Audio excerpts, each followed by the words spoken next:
Hey everyone, welcome back. Today we're tackling a fun little logic puzzle called Check if Array is Sorted and Rotated. Here is the problem description from the site. It's a bit wordy with its definitions, so let's break it down into something much simpler visually, but really quickly before we jump in. As always, if you get confused at any point during this explanation, just drop a comment down below and I will do my absolute best to help you out. Okay, let's go. Imagine we have a perfectly sorted list of numbers, just steadily climbing up from the smallest to the largest. Now a rotation happens when we grab a group of numbers right off the front of that list and stick them onto the very end, without mixing up their internal order. Our job is to look at a jumbled up list they give us and figure out if it used to be perfectly sorted before someone rotated it. If it was, we give a thumbs up and return true. But if the numbers are so mixed up that no amount of shifting them in a circle will ever make them perfectly sorted, we have to return false. So the very first idea we might have is the brute force method. What if we just manually try every single possible way to shift the numbers and see if we get lucky? We literally create a new list for a 0 shift, then a 1 shift, then a 2 shift. For each one we scan the whole list to check if it's perfectly in order. Eventually we might hit the right combination.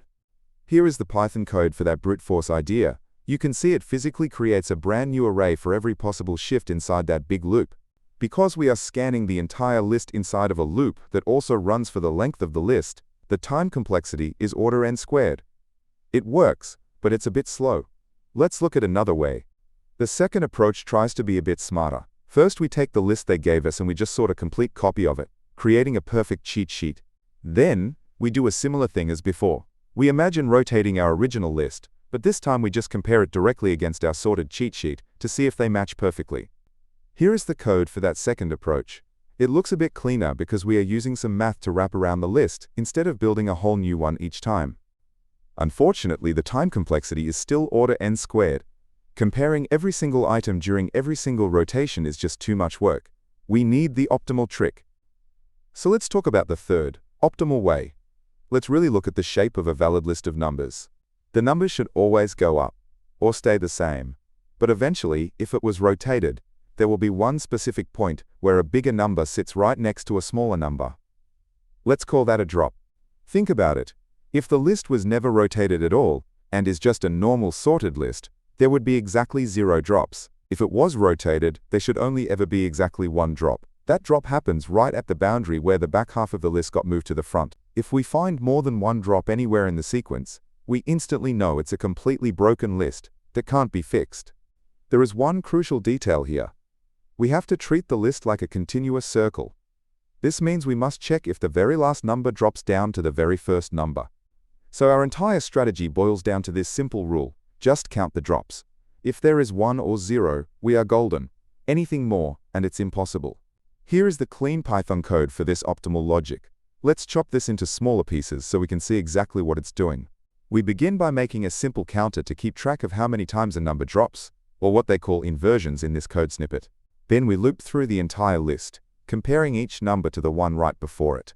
If the current number is strictly smaller, we've found a drop, so we bump up our counter. To save time, if our counter ever gets higher than 1 during this scan, we don't even need to finish the loop. We can just stop right there and say false. Once the loop finishes, we do our final circular check to see if the first number in the list is smaller than the very last number. If it is, that counts as another drop. Finally, we just return whether our total drop count is 1 or less, and that gives us our answer. Let's talk about edge cases quickly. What happens if they give us a list with only a single item in it? The code actually handles this right at the very top. A list of 1 item is automatically considered perfectly sorted, so we just return true immediately. What if the list is just a bunch of the exact same number repeated over and over? Our logic still holds up perfectly.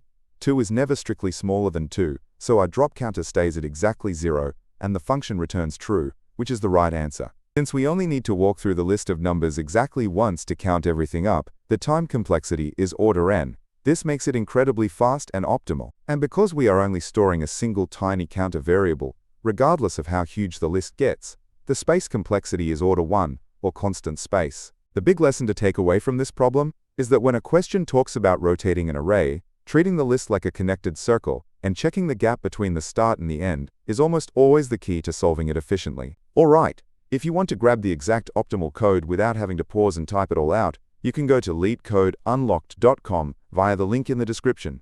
As promised, Let's quickly flash the full solutions for other languages. Here is the full Java implementation for the optimal counting method. Next up, here is the C++ version of that exact same logic. And finally, the solution written in JavaScript.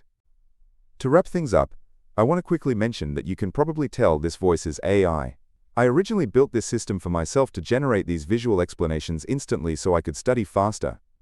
I am also testing out this new, faster-paced visual format, so please drop a comment letting me know if you like this speed, and ask any final questions you might have about the problem while you are down there. If you want to help support my ultimate goal of covering literally every single Leetcode problem, you can chip in at the Buy Me a Boba link. Otherwise, please just make sure to like, subscribe, and turn on notifications so you can finish your daily challenge early. Keep coding and I'll catch you in the next one.